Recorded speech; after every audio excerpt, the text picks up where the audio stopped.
নমস্কার, আবারও একবার একটা নতুন রেসিপির সাথে আমি সোমা আপনাদের কাছে হাজির হয়ে গেছি।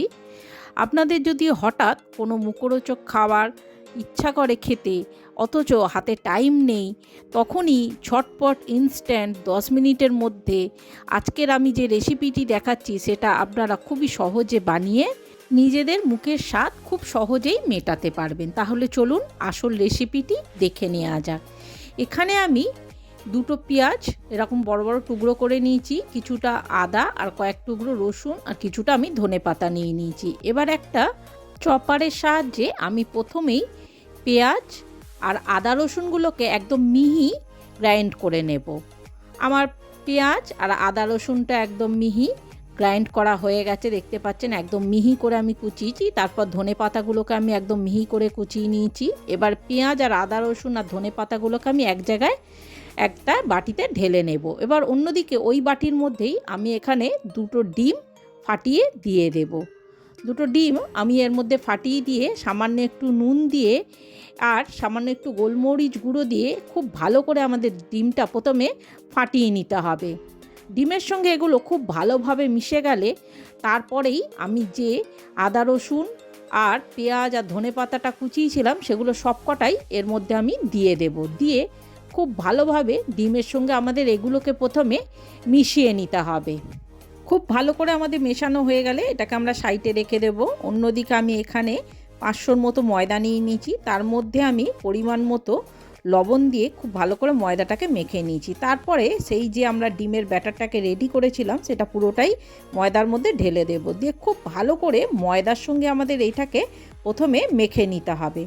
মাখা হয়ে গেলে সামান্য অল্প পরিমাণ যেটুকুনি জল লাগবে সেই রকম অল্প অল্প পরিমাণ জল দিয়ে আমি ময়দাটাকে প্রথমে মেখে নেব। ময়দাটা আমাদের খুব শক্ত করে মাখতে হবে না, একটু সামান্য নরম রেখেই আমাদের ময়দাটা মাখতে হবে। আমাদের ময়দাটা মোটামুটি মাখা হয়ে গেছে। এবার ওপর থেকে এটাকে ঢাকা দিয়ে আমি 10 মিনিটের মতো এটাকে রেস্টে রেখে দেব। 10 মিনিট পর আমি ঢাকাটা খুলে ময়দাটাকে আরও একটু ভালো করে মেখে নেব। খুব ভালো করে ময়দাটা আমাদের মাখা যখনই হয়ে যাবে আবার সেটা এবার এর থেকে আমি কিছুটা ময়দা কেটে নেব। কিছুটা ময়দা কেটে নিয়ে আমি হাতের সাহায্যে ময়দাটাকে এর মধ্যে কিছুটা লেচি আমি কয়েকটা প্রথমেই করে নেব। করে নিয়ে লেচিগুলোকে আমি তারপর গোল গোল করে নেব। এবার লেচিগুলো আমার গোল গোল করা হয়ে গেলে এবার একটা বেলনির মধ্যে আমি একটা লেচি দিয়ে এবার এটাকে আমি একটা পরোটার আকারে বেলে নেব। আমাদের পরোটাটা বেলা হয়ে গেলে আমি আগে থেকেই গ্যাসের মধ্যে একটা কড়াই বসিয়ে রেখে দিয়েছিলাম। কড়াইটা হালকা গরম হতে আমি পরোটাটা এর মধ্যে দিয়ে দিয়েছি। দিয়ে এক পিঠ হয়ে গেলে আমি অপর পিঠটা উল্টে দিয়ে তার মধ্যে সামান্য একটু তেল দিয়ে দেব। দিয়ে আপনারা যেরকমভাবে পরোটা ভাজেন সেই রকমভাবেই পরোটাটা আমাদের ভেজে নিতে হবে। এরকম করে আমি দেখতেই পাচ্ছেন আমাদের একটা পরোটা ভাজা হয়ে গেছে। আমরা এই রকম করে করে আবার একটা পরোটা ভেজে নিয়েছি, বাকি পরোটাগুলো আমরা একইভাবে ভেজে নিয়েছি। দেখতেই পাচ্ছেন আমাদের বাকি পরোটাগুলো ভাজা হয়ে গেছে। এইভাবে আমরা খুব সহজেই ডিমের পরোটা বানিয়ে নিতে পারবো। খুব অল্প সময়ের মধ্যেই কোনো ঝামেলা ছাড়াই ঝটপট ইনস্ট্যান্ট আপনাদের খেতে ইচ্ছা করলে এইভাবেই বানিয়ে নিতে পারবেন খুব সহজেই।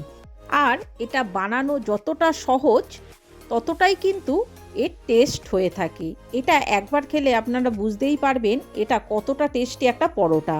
এটা আলুর দম, মাংস কিংবা যে কোনো নিরামিষ তরকারির সঙ্গেই আপনারা সহজেই খেতে পারবেন। আবার হঠাৎ যদি বাড়িতে কোনো গেস্ট চলে আসে তাহলে তখন ঝটপট এই পরোটাটা বানিয়ে তাদের খাওয়ালে তারা তো খুব খুশি হবে, উল্টে আপনারও প্রশংসা করতে বাধ্য হবে। তাহলে বন্ধুরা, আপনাদের যদি আমার এই রেসিপিটি ভালো লেগে থাকে তাহলে অবশ্যই আমার চ্যানেলটি সাবস্ক্রাইব করে একটা লাইক, কমেন্ট আর শেয়ার করে দেওয়ার অনুরোধ রইল। তাহলে বন্ধুরা, আর দেরি না করে ঝটপট আমার এই রেসিপিটি দেখে আপনারাও বাড়িতে এইভাবে ইনস্ট্যান্ট ডিম পরোটা বানিয়ে ফেলুন। আর আমাকে অবশ্যই কমেন্ট করে জানাবেন আপনাদের আমার এই রান্নাটি কেমন লেগেছে। তাহলে বন্ধুরা, আজকের মতো আমার এই ব্লগটা আমি এখানেই শেষ করলাম।